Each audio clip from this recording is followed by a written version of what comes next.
Okay पहा. तर आपण अर्ध्यापेक्षाही जास्त पेपर इकडे माझ्याकडे लक्षात इकडे लक्ष द्यायचं सर्वांनी. हे बेटा, तर थेरी लक्ष द्या.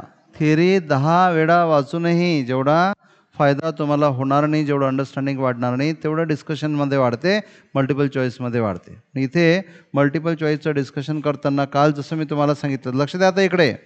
तर प्रत्येक ऑप्शन कसं रॉंग ऑप्शन आहे, रॉंग कसं आहे यावरही आपल्याला विचार करायला पाहिजे. करेक्ट ऑप्शनही तुम्हाला आलं पाहिजे, बरोबर आहे. तर तुमची आपल्या पिरियडमध्ये जी डेव्हलपमेंट खास होणार आहे ना, ती मल्टिपल चॉईस क्वेश्चनच्या डिस्कशनवर होणार आहे. इकडे माझ्याकडे लक्ष. आणि आपण थेरीचे पिरियड रेकॉर्ड केलेला आहे, हा एक करत आहोत आपण, मी टाकेल तुम्हाला आज. आणि आपण मल्टिपल चॉईस क्वेश्चनच्या डिस्कशनचे व्हिडिओज नाही रेकॉर्ड केले. लक्ष इकडे दे रे बेटा. आणि जे काही डेव्हलपमेंट इथे होते ती त्याचं मेन बेस जे आहे ते या मल्टिपल चॉईस क्वेश्चनचं डिस्कशन आहे. ओके, तर कुठपर्यंत आलो होतो आपण? 37पर्यंत. 37 मी तुम्हाला सांगितलं होतं आणि वेगवेगळ्या तऱ्हेचे असे तुम्हाला प्रॉब्लेम्सही सांगितले होते. मी 1-2 सांगितले होते तुम्हाला. तर 37 नंतर पहा 38 नंबर. ईच अँड एव्हरी घ्यायचं सध्या तुम्हाला काही दिवस समज डेव्हलप होईपर्यंत तुमची. तर पहा काय म्हटलेलं आहे, SI unit of gravitational potential. लक्ष द्या, तुम्हाला मी 3 प्रकारचे पोटेन्शियल सांगितले. इलेक्ट्रिक फील्डचं पोटेन्शियल, मॅग्नेटिक फील्डचं पोटेन्शियल, ग्रॅव्हिटेशनल फील्डचं पोटेन्शियल. 3 प्रकारचे इंटेन्सिटी सांगितल्या. लक्ष द्या, इलेक्ट्रिक फील्डची इंटेन्सिटी, ग्रॅव्हिटेशनल फील्डची इंटेन्सिटी आणि मॅग्नेटिक फील्डची इंटेन्सिटी. तर इथे लक्ष द्या, इथे लक्ष द्या माझ्याकडे. इथे ग्रॅव्हिटेशनल फील्डचं पोटेन्शियल विचारलं, क्वेश्चन बदलून येईल, तुम्हाला म्हणतील इलेक्ट्रिक फील्डचं पोटेन्शियलचं युनिट सांगा. तो क्वेश्चन बदलून येईल, तुम्हाला म्हणतील मॅग्नेटिक फील्डच्या पोटेन्शियलचं युनिट सांगा. पोटेन्शियल सोडून देतील, म्हणतील इंटेन्सिटीचं युनिट सांगा. Intensity of gravitational field, intensity of electric field, intensity of magnetic field. तर कोणतीही इंटेन्सिटी असो, कोणतंही पोटेन्शियल असो, तुम्हाला युनिटही सांगता आलं पाहिजे आणि डायमेन्शनही काढता आले पाहिजेत. या DPPमध्ये फक्त युनिटवर आहे, डायमेन्शन नाही काढले आपण, समजलं का? म्हणून कोणत्याही प्रकारचं फील्ड असो त्याला काय असते, पोटेन्शियल आणि इंटेन्सिटी. तुम्हाला तिन्ही फील्डच्या पोटेन्शियल आणि इंटेन्सिटीचे फॉर्म्युले माहीत पाहिजेत. फॉर्म्युले जर माहीत असतील तुम्हाला युनिट आणि डायमेन्शन सहज काढता येतात. म्हणून आपण आपल्या हे तर एकदम सिंपल आहे. तर आपण तिकडे जाऊन आपल्या बोर्डवर जाऊन याला सॉल्व करू. तर पहा, लक्ष द्या. तर मासच्या भोवती काय असते? Mass is surrounded by gravitational field. आणि जर चार्ज असेल तर charge is surrounded by electric field. आणि जर मॅग्नेट असेल किंवा एखादा मूव्हिंग चार्ज असेल, मूव्हिंग चार्ज किंवा करंट कॅरिंग कंडक्टर असेल तर it is surrounded by magnetic field. बरोबर आहे.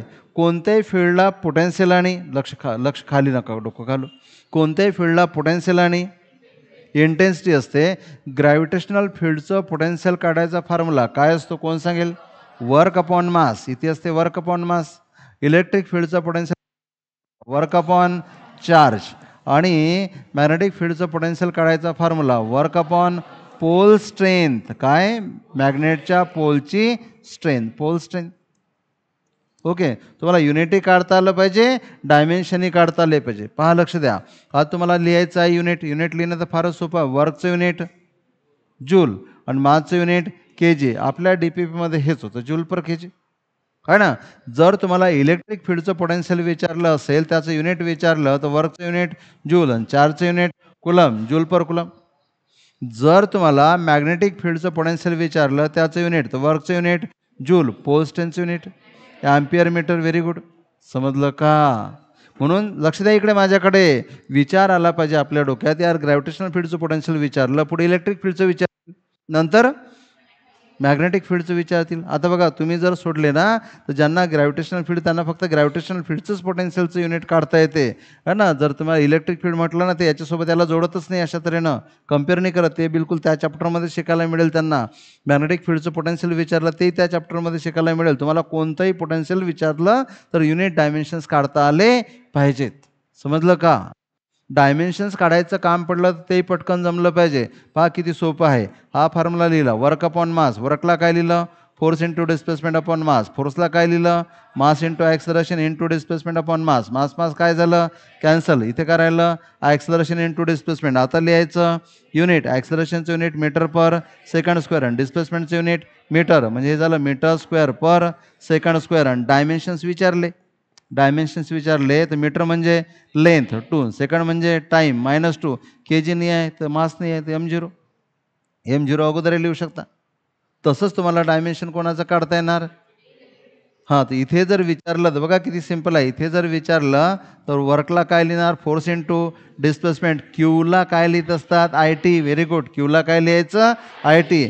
का, कारण की current equal to charge upon time, म्हणून charge equal to time into current into time, time into current. समजते. खाली डोकं घातलं की आणखी जास्त समजते. खाली डोकं घालून नका बसत जाऊ, उलटच बोलणं झालं नाही का. ओके, तर आता काय कराल, फोर्सला काय लिहायचं, mass into acceleration into displacement upon IT. आता लिहायचं युनिट. ओके, मासचं युनिट के जी, ॲक्सलरेशनचं मीटर पर सेकंड स्क्वेअर, डिस्प्लेसमेंटचं मीटर, करंटचं ॲम्पियर आणि टाईमचं सेकंड. म्हणजे काय झालं, K G metre square upon second cube ampere. आणि किती पटकन डायमेन्शन्स काढता येतात यार, पहा बरं. मला सांगा, किलोग्रॅम म्हणजे मास एकदा, मीटर म्हणजे लेंथ दोनदा, सेकंड म्हणजे टाईम खाली 3 आहे, वर लिहिला तर -3, ॲम्पियर म्हणजे करंट आहे, खाली 1 आहे, वरतं -1. किती सोपं आहे ना. अरे समजलं की सोपंच आहे. नाही समजते, डायमेन्शन जे पाठ करतात ना, वा यहाँ पे वर्क के डायमेन्शन लिखो आणि यहाँ पे चार्ज के डायमेन्शन लिखो, तसं असं नाही करायचं आपल्याला. आपण काही लिखो जाणारच नाही. आपण डायरेक्टच काढून ठेवू, हे घ्या डायमेन्शन्स, आणि काही चुकणार नाही. पाठ करायची गरज नाही. तसंच इकडे करता येते, तर करून द्यायची गरज नाही आता, कारण युनिट तर माहीतच आहे तुम्हाला, है ना. समजलं का. तर इथं काय काढले आपण, युनिट लिहिलं आणि डायमेन्शन्स लिहिले. मला युनिट कोणाचं विचारतील, इथं पोटेन्शियलचं विचारलं तर नंतर कोणाचं विचारतील, intensity of gravitational field, intensity of magnetic field आणि इंटेन्सिटी ऑफ इलेक्ट्रिक फील्ड. कोण सांगेल इंटेन्सिटीचा काय फॉर्म्युला. हा तर हे तर झालं पोटेन्शियल, बरोबर आहे. इंटेन्सिटीचा फॉर्म्युला, यस. इथे फोर्स अपॉन मास, इथे very good force upon charge, इथे फोर्स अपॉन पोल स्ट्रेंथ, बरोबर आहे. आणि बघा बरं आता किती पटकन युनिट सांगता येते. आता इथे जर तुम्हाला युनिट लिहायचं असेल तर फोर्सचं युनिट काय झालं, न्यूटन, आणि मासचं युनिट के जी, न्यूटन पर के जी. इथे जर विचारलं युनिट तर फोर्सचं युनिट न्यूटन, चार्जचं युनिट कुलम. इथे जर विचारलं युनिट तर फोर्सचं युनिट न्यूटन आणि पोल स्ट्रेंथचं युनिट ॲम्पियर मीटर. डायमेन्शन विचारलं, मी काढून नाही दाखव. डायमेन्शन विचारलं, एफला काय लिहायचं, MA, याही एफला लिहायचं MA, याही एफला लिहायचं MA, एमचं युनिट आणि एचं युनिट लिहून टाकायचं आणि युनिटवरून डायमेन्शन काढायचं. समजलं का.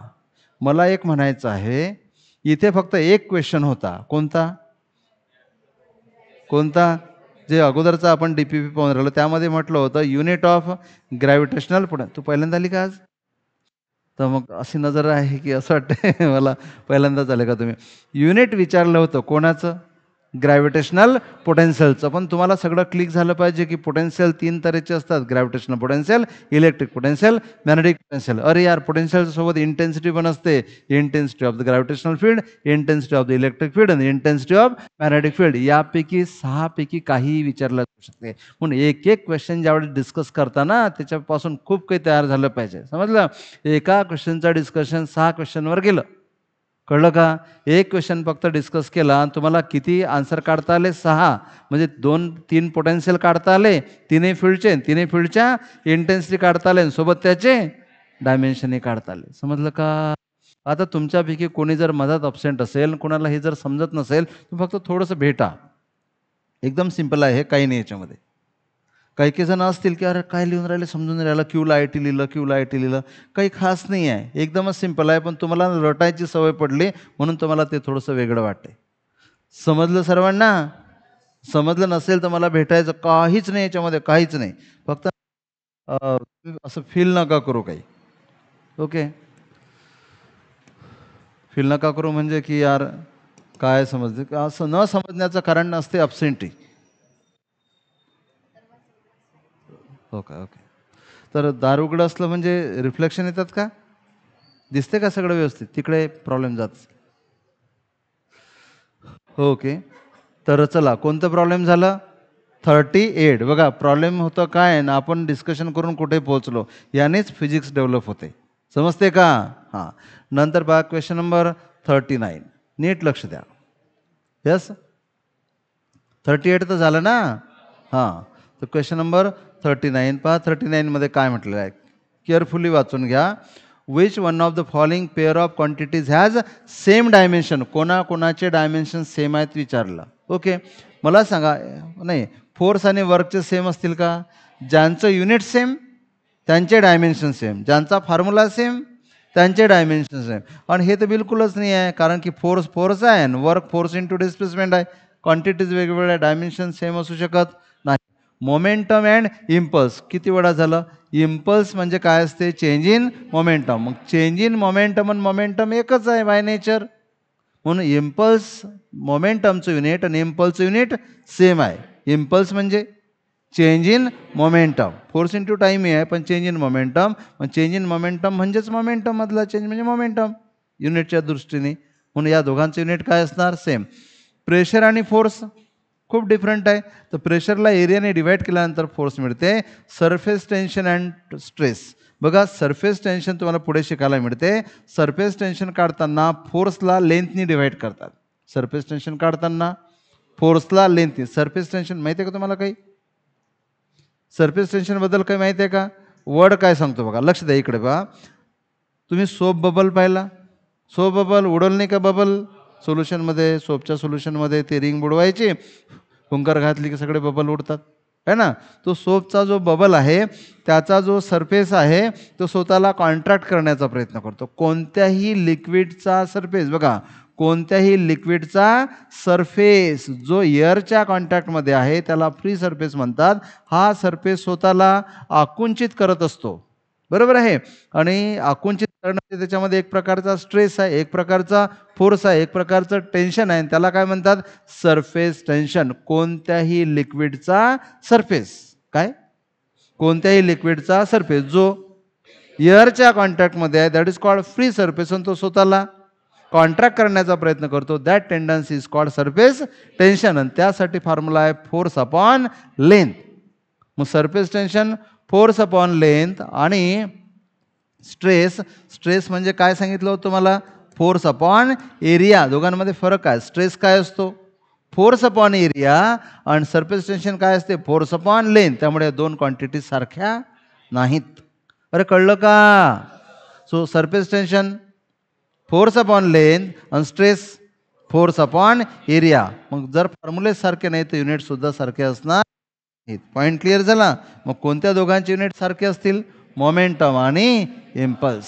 तर अशा खूप साऱ्या क्वांटिटीज आहेत ज्यांचे युनिट सारखे आहेत, है ना. है ना. टॉर्क आणि वर्क काय असेल? समजा एक घेतलं तुम्ही टॉर्क आणि दुसरं घेतलं वर्क. टॉर्क काय असतो? Force into distance. आणि वर्कही काय असते? Force into displacement. त्यांचं युनिट डायमेन्शन काय राहतील? सेम. दुसरं एक एक्झाम्पल जर आलं तर हेच थोडं नाही येणार आहे, बरोबर आहे. त्यासाठी तुमच्या बेसिक फॉर्म्युले माहीत पाहिजेत. टॉर्क म्हणजे काय असतो? खाली नका घालू डोकं. टॉर्क म्हणजे काय असतं? फोर्स इंटू डिस्प्लेसमेंट किंवा डिस्टन्स. आणि वर्क का म्हणजे काय असते? Force into displacement. Displacement distance एकच आहे. त्यामुळे जर ह्या फॉर्म्युलांचं नेचर सेम आहे तर टॉर्क आणि वर्क यांचे युनिट अँड डायमेन्शन कसे असतील? सेम असतील. तर which pair possess same dimension असं विचारलं होतं. तर मोमेंटम आणि इम्पल्स आहे. दुसरं एक्झाम्पल लिहायचं झाल्यास फोर्स अँड टॉर्क असं लिहू शकता तुम्ही. आणखी काही असेल तर ते लिहून टाकायचं. Sorry, work and torque, force and torque नाही, काय वर्क अँड टॉर्क. समजलं का? यांचे डायमेन्शन्स कसे आहेत? सेम आहे. युनिट सेम आहे. कळलं? ओके, चला पुढे. माहीत आहे ऑलिम्पियाडचं वगैरे स्टडी करणाऱ्यांना हे सगळं माहिती असते. म्हणजे ह्या अशा तऱ्हेच्या क्वेश्चनची त्यांना सवय असते. आता आम्ही जे 8वीचे बॅच सुरू केली फिजिक्स आणि केमिस्ट्री, तुम्ही त्यांचं ते ऑलिम्पियाडच्या बुकमधूनच करून घेणार आहे, म्हणजे फाउंडेशन, बरोबर आहे. आणि कधी कधी ना बुक सोडूनच बऱ्याच गोष्टी असतात त्या आपण अगोदर क्लिअर करायला पाहिजे. तर तुम्हाला सांगितलं आहे तुमच्यापैकी जर कोणी असतील जे 8th आणि 9thमध्ये आहेत त्यांना अशा तऱ्हेचा विचार करणं मी 8वी तर 9वी तर शिकवत आहे. आणि 8वीतल्या विद्यार्थ्यांचा 9वीचाही पोर्शन याच वर्षी पूर्ण करणार आहे. ओके, पहा लक्ष द्या फक्त ऑलिम्पियाडच्या दृष्टीने. ओके, तर कुठपर्यंत आलो आपण? आता 40. पहा, लक्ष द्या इकडे, बोर्डवर लक्ष द्या. 40. क्वेश्चन खूप चांगल्या तऱ्हेने वाचला पाहिजे. मला तर असं वाटतं की प्रॉब्लेम काय आहे की आपण ना क्वेश्चनच व्यवस्थित वाचत नाही. खूप चांगल्या तऱ्हेने वाचा क्वेश्चन, अर्ध काम तुमचं क्वेश्चनमध्येच होऊन जातं. इकडे लक्ष द्या. ओके, पहा काय म्हटलेलं आहे. Fundamental physical quantities that have same dimensions in dimensional formula of torque and angular momentum are. पहिले त्याचा आन्सर म्हणजे क्वेश्चनचं मिनिंगच क्लिअर झालं पाहिजे. पहा, द फंडामेंटल फिजिकल क्वांटिटी म्हणजे लेंथ, मास, टाईम ज्या 7 आहेत ना, fundamental physical quantity that have same dimensions in the dimensional formula of torque and angular momentum. म्हणजे टॉर्कचा डायमेन्शनल फॉर्म्युला काढायचा, अँग्युलर मोमेंटमचा डायमेन्शनल फॉर्म्युला काढायचा आणि लेंथ, मास, टाईम यांच्यापैकी कोणाचे डायमेन्शन, कोणाचा पॉवर सेम आहे ते विचारलं. कोणाचा पॉवर सेम, बघा ती लिहिल्यानंतर आणखी क्लिअर होणार. कोणाकोणाचे डायमेन्शन काढायचे आहेत? टॉर्कचे आणि अँग्युलर मोमेंटमचे. म्हणून आपल्या मेन बोर्डवर जाऊन आपण टॉर्कचे आणि अँग्युलर मोमेंटमचे डायमेन्शन्स काढू.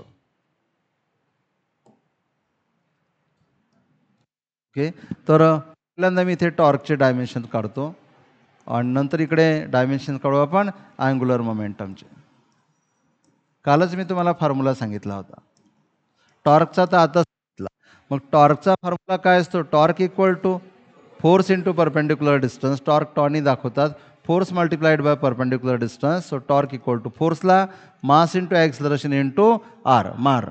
ओके, नंतर काय लिहायचं? युनिट, मासचं युनिट के जी, ॲक्सलरेशनचं unit metre per second square आणि distance R, distance unit metre. यावरून डायरेक्टली डायमेन्शन्स लिहायचे. आता ते डबल युनिट लिहिण्यात करत नाही.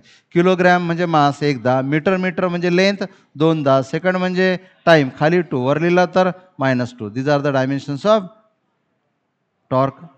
किती सोपे आहेत. ओके, नंतर डायमेन्शन अँग्युलर मोमेंटमची. इथे लक्ष द्या, हा चॅप्टर संपेपर्यंत ना सगळे बेसिक फॉर्म्युले पाठवून जातात. युनिट अँड डायमेन्शन्स आणि युनिट काढता काढताच बेसिक फॉर्म्युले पाठवून जातात. पाचडे लक्ष द्या इकडे.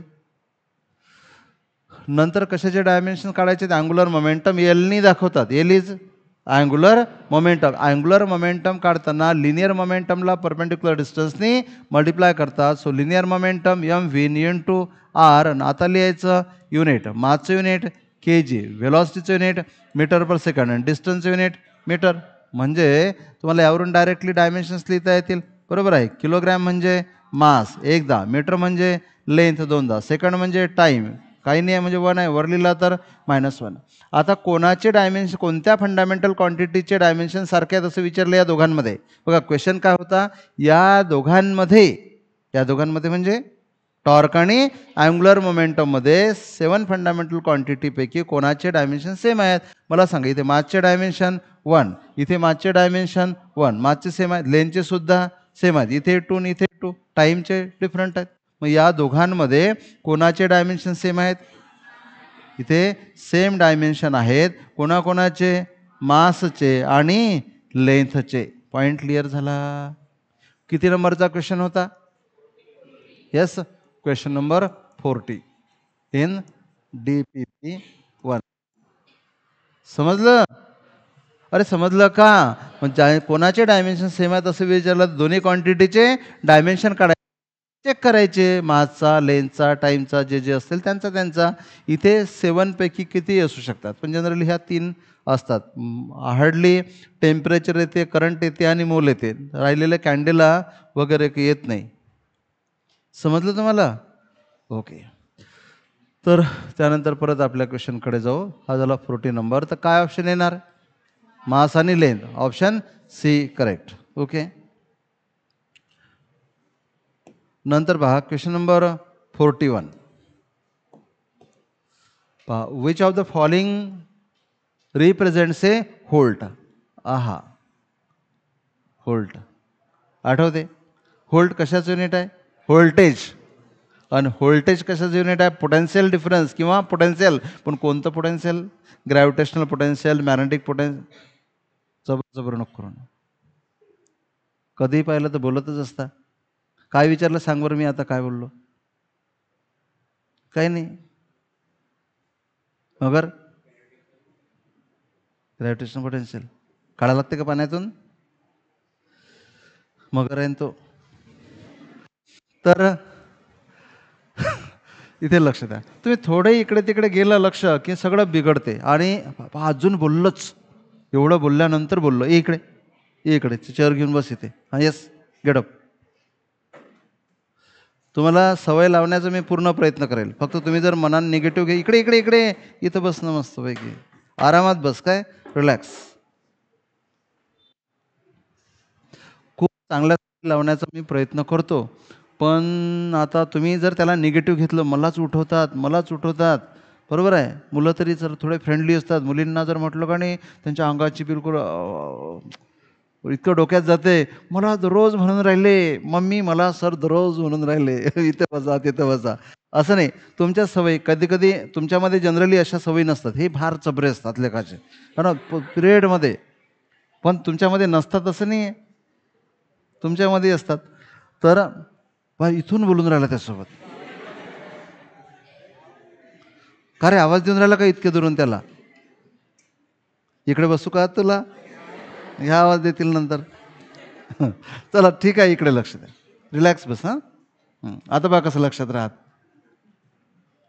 ज्यांचं लक्ष लागत नसेल ना, त्यांनी फक्त मला एकदा भेटा. तुमची जागा बदला, मैत्रिणी बदला, क्लासपुरत्या पहा तुमचं लक्ष लागते की नाही. तर आपण अशाजवळ बसतो की जिथे बसून बसून आपल्याला एखादं कॉमेंट करता आली पाहिजे, बोलता आलं पाहिजे, आणि त्यांनी सगळं बिघडत असते. तर काय म्हटलं मी, व्होल्ट कशाचं युनिट आहे, व्होल्टेजचं युनिट आहे आणि पोटेन्शियलचं युनिट आहे. तर कोणतं पोटेन्शियल, ग्रॅव्हिटेशनल पोटेन्शियलचं युनिट नाही आहे, मॅग्नेटिक पोटेन्शियलचं युनिट नाही आहे, इलेक्ट्रिक पोटेन्शियलचं युनिट आहे, इलेक्ट्रिक पोटेन्शियल. आणि इलेक्ट्रिक पोटेन्शियलचा फॉर्म्युला काय असतो, वर्क अपॉन चार्ज. याचं युनिट काय आहे, व्होल्ट. वर्कचं युनिट जूल आणि चार्जचं युनिट कुलम. जूल पर कुलमलाच काय म्हटलेलं आहे, व्होल्ट म्हटलेलं आहे. So volt is nothing but joule per coulomb, बरोबर आहे. आता which of the following represent A volt, याच्यामध्ये तर जूल पर कुलम नाहीच आहे, बरोबर आहे. आता काय, मग असं तर उलटं थोडं चालते. कुलम पर जूल आहे तर मग ते घेऊन टाकायचं का, जूल पर कुलम आहे ना व्होल्ट, मग ते याच्यामध्ये नाही आहे, त्याच्यामध्ये नाही आहे. तर काय केलं असेल पहा, बरोबर समजण्याचा प्रयत्न करा, ऐका बरोबर. समजलं का तुम्हाला, जूल पर कुलम असतं तर घेतलं असतं, इथे उलटं दिलं, कुलम पर जूल. काही जण म्हणते चालते ना, सरळच्या जागी उलटं, असं नाही चालत. ओके, पहा लक्ष द्या. तर पोटेन्शियलचं फॉर्म्युला काय असते, वर्क अपॉन चार्ज. ओके, तर तुम्ही एक करू शकता, इथे ना काही काही ठिकाणी वॅट पण आहे. तर तुम्ही एक काम करू शकता, वर्कचं युनिट असते जूल किंवा वर्क. ओके, वर्कला वर्कच लिहू आपण, क्यूला काय लिहिता येणार, IT. आता बघा इथे काय करता येणार, वर्क अपॉन टी, आणि खाली काय आहे मला सांगा, वर्क अपॉन टाईम काय असेल, पॉवर. सो पॉवर अपॉन काय होणार, आय. पॉवरचं युनिट काय असते, वॅट, आणि करंटचं युनिट काय असते, ॲम्पियर. म्हणून व्होल्ट म्हणजे याचं युनिट काय असणार, व्होल्ट. तर व्होल्ट काय असेल, वॅट अपॉन ॲम्पियर. आहे का वॅट अपॉन ॲम्पियर, आहे. मी परत एकदा सांगतो, इकडे बघा, लक्ष द्या, इकडे गडबड नका करू. बघा पोटेन्शियलचा फॉर्म्युला काय लिहिला, वर्क अपॉन चार्ज. आता लिहितो मी युनिट काय लिहिलं इथे, व्होल्ट. इथं काय लिहिलं, जूल, आणि याला काय लिहिलं, ॲम्पियर सेकंड. मला सांगा इकडे, जूल पर सेकंड, ॲम्पियर असंच आहे ना, जूल पर सेकंदच काय असते, watt. So watt upon ampere, म्हणून काय असेल, वॅट अपॉन ॲम्पियर. समजलं कसं केलं, अरे समजलं का, ते येऊन जाईल तुमच्या ग्रुपवर. कळलं काय केलं, एक तर तुम्ही फॉर्म्युल्यावरून करू शकता आणि युनिटवरून करू शकता. अगोदर मी फॉर्म्युल्यावरून केलं होतं ना, आता युनिटवरून केलं, कसंही करा. तर ओळखता काय आलं पाहिजे की व्होल्ट कशाचं युनिट आहे, इलेक्ट्रिक पोटेन्शियलचं. इलेक्ट्रिक पोटेन्शियलचा फॉर्म्युला वर्क अपॉन चार्ज, आणि व्हीच्या जागी काय लिहिलं, युनिट व्होल्ट. वर्कचं युनिट जूल, आणि क्यूचं unit ampere second. Q equal to IT ना, म्हणून ॲम्पियर सेकंड लिहिलं, बरोबर. आणि जूल पर सेकंडला काय लिहिलं, वॅट अपॉन ॲम्पियर. खूप वेगवेगळ्या तऱ्हेने लिहिता येऊ शकते. हे एस काय लिहिलं समजलं, क्यूला काय लिहितो आपण, वर्क अपॉन, क्यूला काय लिहितो आपण, IT, म्हणून मी लिहिलं A × S. करंटचं युनिट ॲम्पियर आणि टाईमचं युनिट सेकंड. जूल पर सेकंडला लिहिलं वॅट. अरे समजलं का, असं विचारतात. हे तर काहीच नाही, ट्रेलरही नाही, बरोबर आहे. असे क्वेश्चन्स विचारतात, पण काही असे खूप कठीण नसतात. आपलं लक्षच बेकार असते, म्हणून आपल्याला ते तसे वाटतात. कायचा याच्यामध्ये विचार केला तर, समजलं का. ओके, तर करायचं क्लीन, लिहिलं का? ओके, त्यानंतर पहा, ampere our is the unit of, लक्ष द्यायचं, एकदम क्लिअर आहे बिलकुल. ॲम्पियर अवर, मला सांगा ॲम्पियर काय आहे? करंट. आणि अवर काय आहे? टाईम. आय टी ना, आणि आय टी कशा जागी लिहित असतो आपण? Q Q equal to I T, म्हणजे ॲम्पियर अवर कशाचं युनिट आहे? चार्ज. अरे व्हेरी सिम्पल ना. ॲम्पियर अवर, ॲम्पियर म्हणजे करंट आणि अवर म्हणजे टाईम. आय टी किती वेळा लिहितो आपण? I T. Q equal to I T, कारण I equal to Q by T, तर Q equal to I T. Q काय आहे? चार्ज. म्हणून ॲम्पियर अवर कशाचं युनिट आहे? चार्जचं. समजलं का? ॲम्पियर मिनिट लिहिलं असतं तरी चार्ज, ॲम्पियर सेकंड लिहिलं असतं तरी चार्ज, ॲम्पियर डे म्हटलं असतं तरी चार्ज. इथे करंटचं युनिट पाहिजे आणि इथे टाईमचं युनिट पाहिजे, तर कशाचं युनिट मिळेल? चार्ज. चार्जलाच म्हणतात क्वांटिटी ऑफ इलेक्ट्रिसिटी. समजलं हो की नाही? हां, ओके. आता मला सांगा, स्ट्रेंथ ऑफ इलेक्ट्रिक करंट म्हणजे फक्त करंट, याचं युनिट काय? स्ट्रेंथ ऑफ इलेक्ट्रिक करंट म्हणजे फक्त करंट, करंटचं युनिट ॲम्पियर, पॉवरचं युनिट वॅट किंवा joule per second. Very good. एनर्जीचं युनिट जूल. समजले पाहिजे सर्व, समजते ना? ओके. आता अभ्यास करताना काय करायला पाहिजे माहिती आहे का तुम्ही? तर हे क्वांटिटी ऑफ चार्ज क्यू, क्यूचं युनिट काय असते? कुलम, कुलम, बरोबर आहे. आणि इलेक्ट्रिक करंटचं युनिट काय असते? ॲम्पियर. असं लिहित लिहित गेलं पाहिजे. नंतर पॉवरचं युनिट काय असते? वॅट, पण वॅट ॲक्च्युली काय असते? Joule per second. ओके. नंतर एनर्जी युनिट काय असते? जूल. वर्कआउट करत चला जरा. ओके, चला पुढच्या क्वेश्चनवर. Question number 43. पहा काय म्हटलेलं आहे? S I unit of length is metre. सगळ्यांना माहीत आहे S I unit of length metre. खाली डोकं घालून नका बसू, खाली डोकं घालून बसू नका, कोणाच्या पेपरमध्ये नका, बोर्डवर पहा. S I unit of length is metre. Suppose we adopt a new unit. आपण काय केलं? एक नवीन युनिट घेतला. We adopt a new unit of length which is equal to x metre. जिथे मीटर होतं तिथे काय होणार? एक्स मीटर झालं. X may be 2 metre, 5 metre असं झालं. डबल झालं, ट्रिपल झालं, 1/2 झालं. त्यांनी काय म्हटलं? एक्स झालं. एक समजते ना? तर पहिले जिथे मीटर वापरत होते, तुम्हाला म्हटलं मीटरच्या जागी 5 मीटर वापरा, तर 5लाच काय म्हटलं त्यांनी? मीटरच्या जागी एक्स मीटर वापरा. तर मीटर बिकम्स एक्स, बरोबर आहे. Then area of 1 metre square expressed in terms of new unit. तर एरिया 1 मीटर स्क्वेअर आहे आणि तो किती होणार ते विचारलं बघा. एरिया काय असतो? एल इंटू बी, बरोबर आहे. 1 मीटर इंटू 1 मीटर. फक्त पहिल्या 1 मीटरला काय लिहायचं? X metre. आणि दुसऱ्या 1 मीटरला काय लिहायचं? X metre. म्हणजे काय होणार? X square metre square. Area काय होणार? मॅग्नेट्यूड काय होणार एरियाची? X square. समजलं का? किती सिंपल आहे. अरे समजलं का? मग इथे फक्त काय बदललं? मीटरचा एक्स मीटर केला. आता काय करतील माहिती आहे का? मीटरचा केला एक्स मीटर, सेकंडचा केला एक्स सेकंड, बरोबर आहे.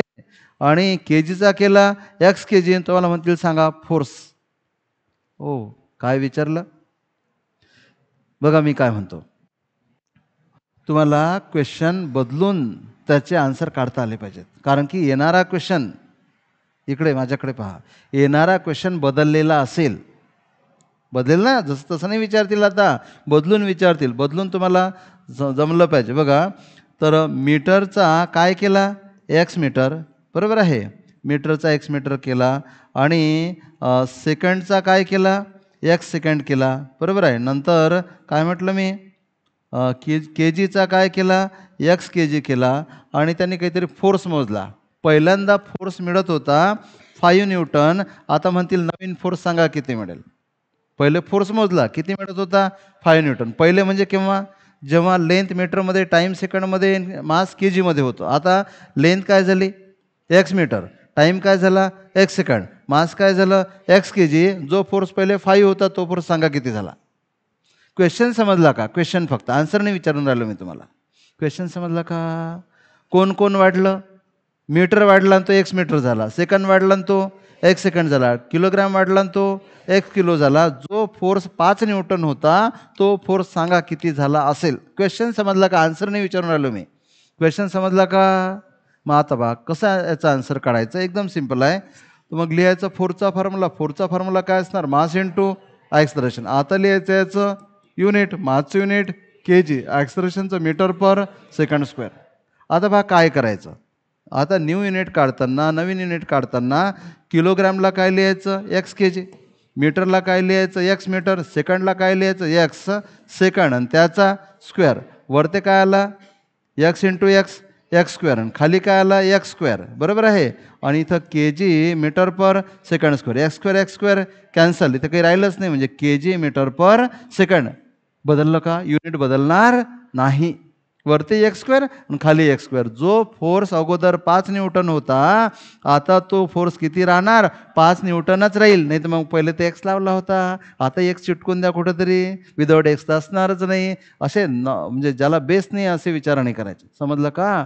जसं इथं एरिया काय झाला होता एक्स स्क्वेअर, आपल्याला वाटतं एक्स तर काहीतरी असणार आहे. बरोबर आहे, पण तसं नाही, बिलकुलच नाही. ॲक्च्युली करून पाहायचं. बघा फोर्स काय होता मास into acceleration, मासचं unit K G, ॲक्सलरेशनचं मीटर पर सेकंड स्क्वेअर. नवीन युनिट काढताना के जीला काय करायचं एक्स के जी, मीटरला काय करायचं एक्स मीटर, सेकंडला काय लिहायचं x second, x into x एक्सचा स्क्वेअर आणि याही एक्सचा स्क्वेअर, स्क्वेअर काय झाला कॅन्सल. याचा अर्थ युनिट बदललं नाही, मॅग्निट्यूड जी आहे तेवढीच. पहिला जर फोर्स 5 न्यूटन आहे तर नंतरही फोर्स 5 न्यूटन. विचार करणाऱ्यांना बरोबर उत्तर काढता येते. नाहीतर मग असा विचार करता यार एक्स होता काहीतरी, एक्स तर आन्सरमध्ये आलाच पाहिजे, सारखं तर राहूच शकत नाही. नाही, सारखंही राहू शकते. कळलं का? हे झालं कोणाचं फोर्सचं. असंच वर्कचं विचारतील, बांधलेले थोडं नाही फोर्सच विचारतील. कोणताही काही विचारलं तुम्हाला उत्तर काढता आलं पाहिजे. समजा वर्कचं विचारलं तर काय करता येईल पाहू आपण. पाहायचं ना. हां, तर पहा समजा विचारलं तुम्हाला वर्क, मग काय करायचं वर्कचा लिहायचा फॉर्म्युला. वर्क काय असते फोर्स इंटू डिस्प्लेसमेंट, फोर्सला लिहायचं mass into acceleration into displacement. बरोबर. नंतर लिहायचं युनिट, मासचं युनिट के जी, ॲक्सलरेशनचं मीटर पर सेकंड स्क्वेअर आणि डिस्प्लेसमेंटचं मीटर. हो की नाही? आता काय करायचं न्यू युनिट काढताना किलोग्रॅमचा काय झाला एक्स किलोग्रॅम, मीटरचा एक्स मीटर. या किलोला काय लिहिलं एक्स के जी, या मीटरला एक्स मीटर, दुसऱ्या मीटरला एक्स मीटर आणि सेकंडला एक्स सेकंड आणि त्याचा स्क्वेअर. मग हा एक्स स्क्वेअर आणि हे 2 एक्स कॅन्सल झाले. वरतं काय राहिला फक्त एक एक्स. मग एक एक्स इथे राहिला के G metre square upon second. समजलं की नाही? हा एक एक्स आणि हे 2 एक्स आहेत ना, आणि हा एक एक्स आणि वर खालचे 2 कॅन्सल झाले, एकच एक्स राहिला. समजलं का? याचा अर्थ अगोदरचं वर्क जर 5 जूल असेल तर नंतरचं वर्क किती होणार 5 एक्स जूल. नाही तर मग होणार एक्स दुसऱ्याच्यामध्ये एक्स काढून टाकत असतात, एक्स राहत नसतं. तसंही नाही, जे असेल ते असेल. समजलं का? अरे समजून राहिलं. म्हणून की असं नाही असणार की तेच प्रॉब्लेम जमाना गेला तो. त्या प्रज्ञामधले मॅथमॅटिक्समध्ये ना जसेच्या तसे क्वेश्चन यायचे. प्रज्ञामधले मॅथमॅटिक्समध्ये जसेच्या तसे क्वेश्चन यायचे. मॅथमॅटिक्समध्ये फक्त फिजिक्समध्ये अगोदरपासून असं होत नाही. आणि तसे क्वेश्चन आले की मॅथमॅटिक्सचे रिझल्ट चांगले लागायचे, म्हणजे ते दिसायला चांगले असायचे फक्त. कारण की सगळ्यांनाच जास्त मार्क्स भेटले तर मग काय कॉम्पिटिशन राहील. आता मॅथमॅटिक्समध्ये असं नाही राहिलं, नवीन क्वेश्चन विचारतात है ना, नवीन क्वेश्चन विचारतात. म्हणून बेस बरोबर बनवता आला पाहिजे. काय बेस बरोबर बनवता आला पाहिजे. आता हा विषय निघालाच तर थोडंसं ते बोलून टाकतो. बघा सोमवारपासून 11वीचं मॅथमॅटिक्स मास्कर सर घेतील. ते सर घेत राहतील पण मास्कर सर घेतील आणि त्यांची मेथड याच्यामध्ये ते माहीर आहेत बिलकुल. इतकं तुम्हाला फक्त ना फोकस करावं लागेल, तुम्हाला तुमचं लक्ष द्यावं लागेल. ते तर एवढे माहीर आहेत, माझ्यापेक्षा एक्सपर्ट आहेत ते तुम्हाला असं एक प्रॉब्लेम त्यांनी शिकवलं की तुम्हाला 10 प्रॉब्लेम येतील. तेही बदलून आलेले जे कुठेच नसतील तुम्हाला पाहायला मिळतील, त्याच्यावरही तुम्हाला विचार करता येईल. फक्त कंडिशन एकच आहे की तुम्ही फोकस्ड पाहिजे, तुमचं लक्ष पाहिजे. बरोबर समजलं का? सोमवारपासून तुम्हाला मॅथमॅटिक्समध्ये आणखी जास्त मजा यायला लागेल. आणि जे आपल्याकडे नसतील, जे इकडे तिकडे असतील, ज्यांना यायचं असेल, तुम्ही सोमवारपासून आणखी रिस्टार्ट होणार आहे. तर तुम्ही येऊन पाहू शकता, बसू शकता, म्हणजे बसायलाच पाहिजे मी इथं म्हणेल. तर त्यांचा हातखंड आहे बिलकुल. शिवा धुमाडेचं म्हणणं होतं की मला जर हे सर अगोदरपासून मॅथमॅटिक्सला असते तर मी त्या मेडिकलचा विचारच नसता केला, मी इंजिनिअरिंगलाच गेलो असतो. एवढं चांगलं आहे, फक्त तुम्ही फोकस्ड पाहिजे. म्हणायचा मतलब तुम्हाला एक प्रॉब्लेम शिकवलं, तुम्हाला त्यात बदललेले खूप सारे प्रॉब्लेम करता आले पाहिजेत. एक क्वेश्चन शिकवला, एकाच क्वेश्चनचा आन्सर करता आला तर मग तुम्ही शिकलेच नाही. मग तुम्ही रट्टाफिकेशन केलं ते वेगळ्या तऱ्हेच. अरे समजलं का? मग कोणतं युनिट कसंही बदलावा, कोणतं युनिट कसंही बदलवा, एक्स टाईम करा, 2 टाइम्स करा, 5 टाइम्स करा, जेवढं वाटेल तेवढं करा. तुम्ही एकदम मस्त कूल राहायचं. आपण काय करायचं, त्याचा फॉर्म्युला लिहायचं, युनिट लिहायचं. युनिट जसं जसं बदलवलं तसं तसं बदलून टाकायचं. इथेच काय करतील माहिती आहे का, किलोग्रॅम हाफ के-जी करतील, मीटर 2 मीटर करतील, सेकंड काय करतील 10 सेकंड करतील, काहीही करू द्या. तुम्हाला म्हणतील पहिली व्हॅल्यू एवढी होती, नंतरची व्हॅल्यू किती, मॅग्निट्यूड किती. समजलं का? तर तो बदल इथे लिहायचा. जो काही फॅक्टर येईल त्याने नंतरच्या व्हॅल्यूला पहिल्या व्हॅल्यूला मल्टिप्लाय करायचं. पहिलं वर्क किती होतं 5 जूल, तर नंतर काय येणार 5 जूल. इथे काय एक्सच राहणार का नेहमी? इथे एक्स असेल 1 2 3 4 5 काही पण असेल. समजलं का? असं म्हणतील की kilogram becomes double, metre becomes half, आणि सेकंड बिकम्स हाफ, आणि what is the new magnitude of work. काय बोललो मी? Kilogram double, metre half, second half, आणि what is the new work. मग इथे डबल करायचं, इथे 1/2 करायचं, इथे 1/2 करायचं, इथेही 1/2 करायचं, त्याचा स्क्वेअर करायचा आणि पाहायचा फॅक्टर कोणता येते. आणि अगोदरचा जो मॅग्निट्यूड आहे त्याला त्या फॅक्टरनी मल्टिप्लाय करायचं. तुम्हाला त्याच क्वांटिटीची नवीन युनिटमधली मॅग्निट्यूड मिळेल.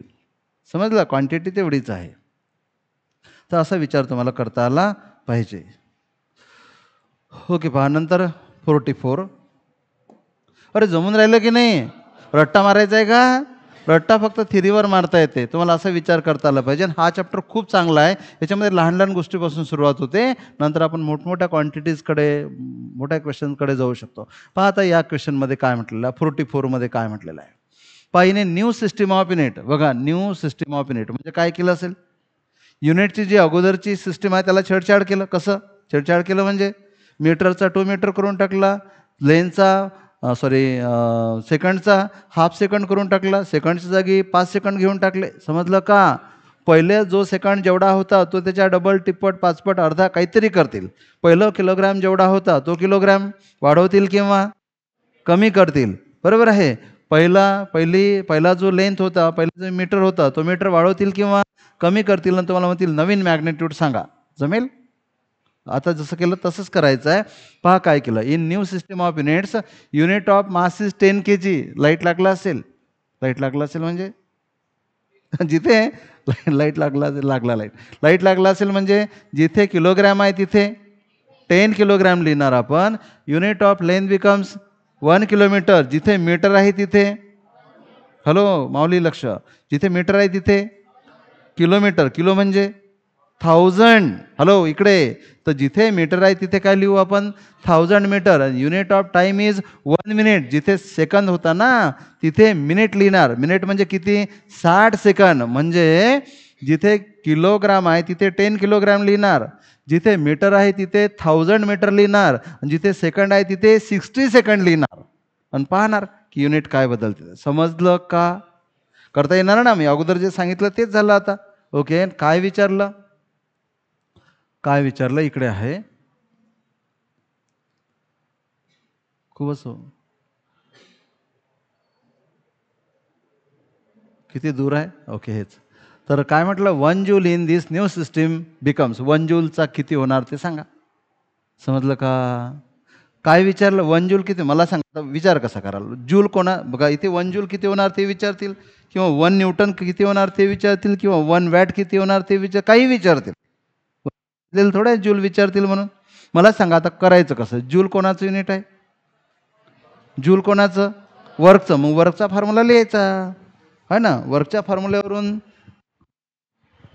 बेसिक युनिटवाला फॉर्म्युला लिहायचा आणि त्या युनिटमध्ये मग चेंज करायचा. नवीन युनिट नवीन काढता येईल तुम्हाला. 1 जूल किती होईल हे काढता येईल. पहा मी इथे करून दाखवतो तुम्हाला. पहा एकदम सोपं आहे, फारच सोपं आहे. तुम्हाला काय विचारलं, एका जूलचे नवीन युनिटमध्ये किती होतील नवीन युनिट हे विचारलं. मग काय विचारलं, जूल ना. जूल आहे तर लक्ष इकडे माझ्याकडे. जूल आहे तर जूल कोणाचा फॉर्म्युला आहे, सॉरी जूल कोणाचं युनिट आहे, वर्कचं. न्यूटन म्हटलं असतं न्यूटन कोणाचं युनिट आहे, न्यूटनही म्हटलं जाऊ शकते, फोर्सचं. वॅट म्हटलं असतं वॅट कोणाचं युनिट आहे, पॉवरचं. काहीही विचारो, काहीही विचारो आहे ना. एखाद्या वेळेस पोटेन्शियलच विचारलं असतं, कोणते इंटेन्सिटी, काहीही विचारल्या जाऊ शकते. बरोबर आहे, असं बांधलेलं नाही तेच विचारतील म्हणून. पण इथे जूल विचारलं तर जे जे लक्ष द्या इकडे, जे युनिट विचारलं ते कोणाचं युनिट आहे याच्यावर पहिले फोकस करायचं. तर काय विचारलं जूल, तर जूल कोणाचं युनिट आहे, वर्कचं. तर मग पहिले आपण वर्कचा फॉर्म्युला लिहू. तर वर्कचा फॉर्म्युला काय असतो, फोर्स इंटू डिस्प्लेसमेंट. याला थोडं सिम्प्लिफाय करू. फोर्सला काय लिहायचं, mass into acceleration into displacement. आता लिहू आपण याचं युनिट, मासचं युनिट के जी, ॲक्सलरेशनचं unit metre per second square आणि डिस्प्लेसमेंटचं युनिट मीटर. आता पहा काय करायचं, आता लिहायचं न्यू युनिट. तर न्यू युनिटमध्ये काय करायचं, किलोग्रॅमचा काय झाला 10 kg झाला. ओके, मीटरचा काय झाला किलोमीटर, किलो म्हणजे 1000 मीटर. दुसऱ्या मीटरचा काय झाला 1000 मीटर, 1000 म्हणजे 10 क्यूब. आणि सेकंडचा काय झाला मिनिट, मिनिट म्हणजे 60 सेकंड आणि त्याचा स्क्वेअर. समजत आहे. ओके, आता बघा हा एक 10 आहे, 10 क्यूब 10 क्यूब 10⁻6 आणि हा एक 7.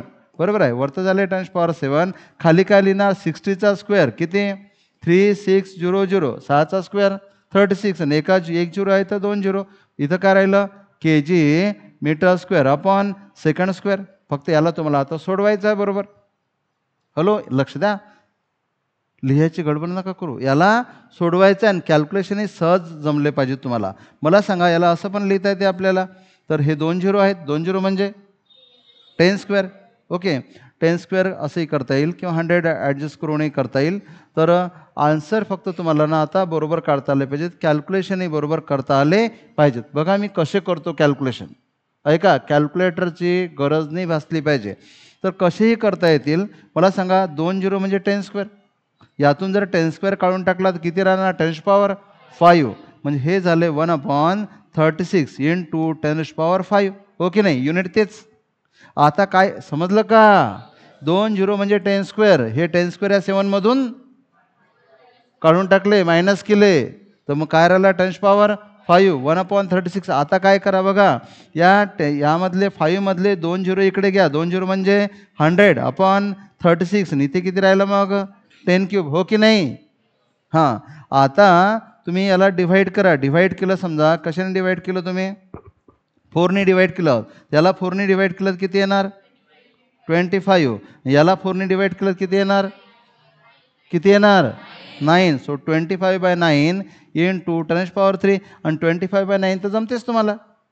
समजलं का. आता बघा 25/9 काय होणार, 25 डिवायडेड बाय 9. कितीने डिवाइड करणार पहिल्यांदा, अबे कितीने, हां 2ने डिवाइड केलं किती झाले 18. किती शिल्लक राहिले 7. 7चे किती झाले 70. 9ने किती बरोबर आहे 9 9 9 9 जा 81. ते चालतील का नाही. मग 9 7 जा 63 चालतील. बरोबर आहे, बरोबर आहे. हां, इथे 7, इथे किती येणार 63. किती राहिले 7 70. परत काय येणार 70 आले की 7 म्हणजे 2.77 येईल. So it is 2.77 into 10⁻3. याच्या जवळपास आन्सर पाहिजे आहे का, नाही आहे. काहीतरी गडबड झाली का मग आपली, ते तर बरोबर अगदी.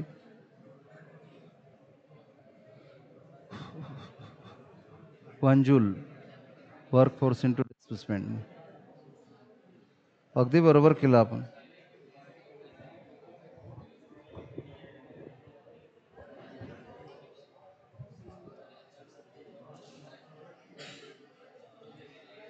आणि 1 जूलच आहे.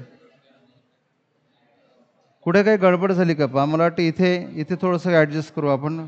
काही चुकलं काय पहा, लक्ष द्या इकडे, मिस्टेक कुठे येऊ शकते. इकडे पहा, इथे किती झाले 10⁻3 10⁻7 आणि 10⁻5 बरोबर राहिले 1/36. यामधले 100 घेतले आणि 4ने डिवाइड केलं 9×36 25/9. 25/9 इथेच काहीतरी गडबड आहे.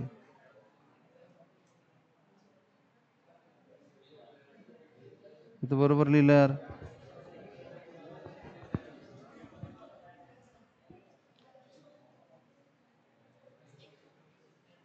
बरोबर आहे. कुठे काही मिस्टेक येते का कोणाच्या लक्षात.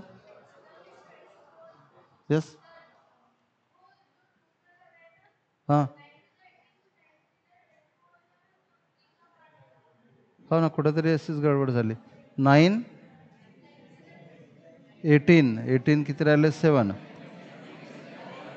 7 9 63. हे तर बरोबर आहे.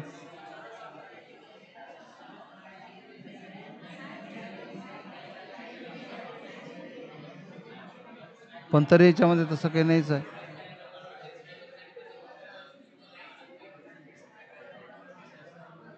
नाही नाही, हे तर बरोबर आहे का? त्याच्यामध्ये नाही आहे प्रॉब्लेम. तर एकदा तुम्ही चेक करून घ्याल. आपलं तर आन्सर असं येऊन राहिलं, एवढे टाइम्स न्यू युनिट येणार. समजलं का? तर याला एकदा तुम्ही परत चेक करून घ्याल. कुठे मला नाही वाटत कुठे मिस्टेक झाली म्हणून, सारखंच वाटत आहे. काय आन्सर काय दिलेला आहे? फर्स्ट दिलेला आहे. ओ माय गॉड, काहीतरी गडबड झाली असेल. एक मिनिट पाहू बरं आपण इथं बोर्डवर पाहू.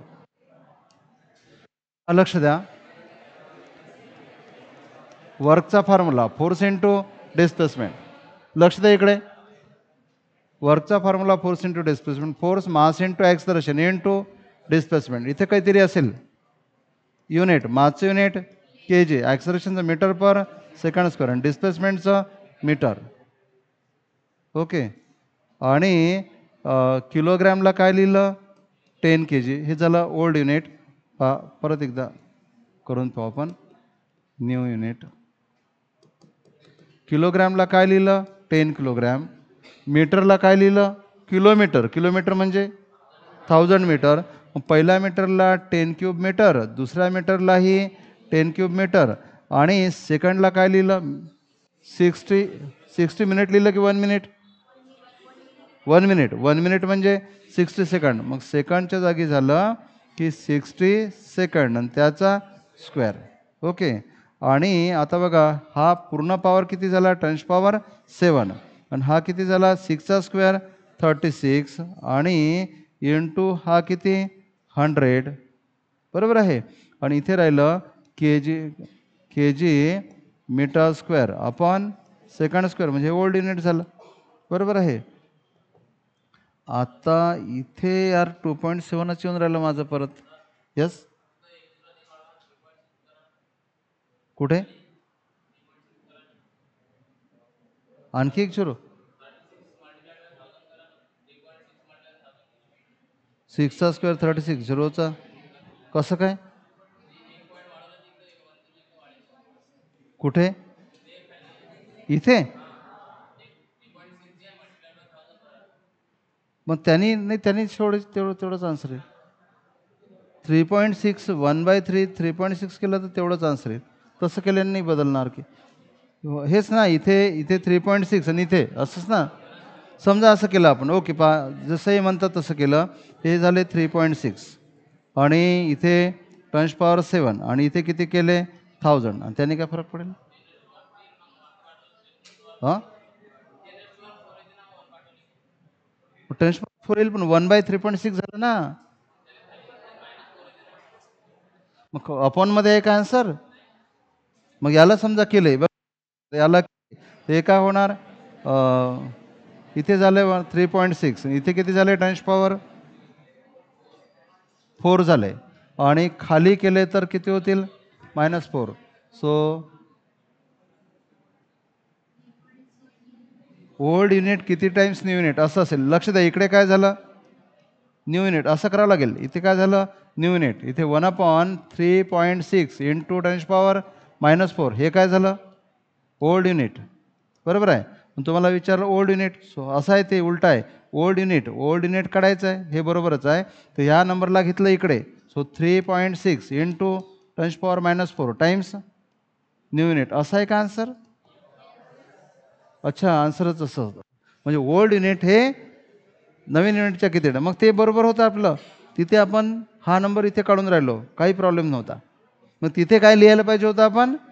की न्यू युनिट. म्हणजे तिथे अगोदरचं जे आन्सर होतं ते काय होतं? New unit. किती आलं होतं आपलं? 2.77 इंटू टन्स पॉवर 5 आलं होतं ना. Tens power 5 times old unit. दोन्ही आन्सर आहेत. तेही बरोबर आहे, हेही बरोबर. Old unit equal to 3.6 × 10⁻⁴ times new unit, आणि new unit equal to 2.77 × 10⁻⁵ times old unit. समजलं का? तेही बरोबर होतं. तेच तर म्हटलं, चुकलं तर कुठेच नाही. अरे समजलं का? मग हेही बरोबर आहे, हेही बरोबर आहे.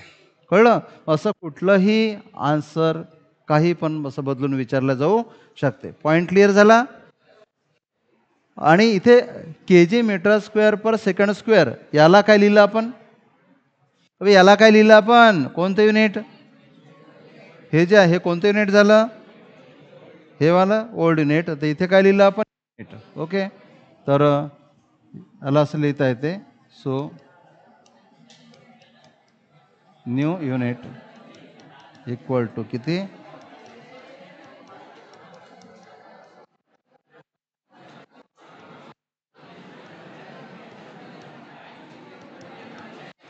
ओके, चला ठीक आहे. रिमेनिंग डिस्कशन उद्या करू आणि राहिलेला पोर्शन उद्या पुढे कंटिन्यू. रेकॉर्डिंग बंद करा.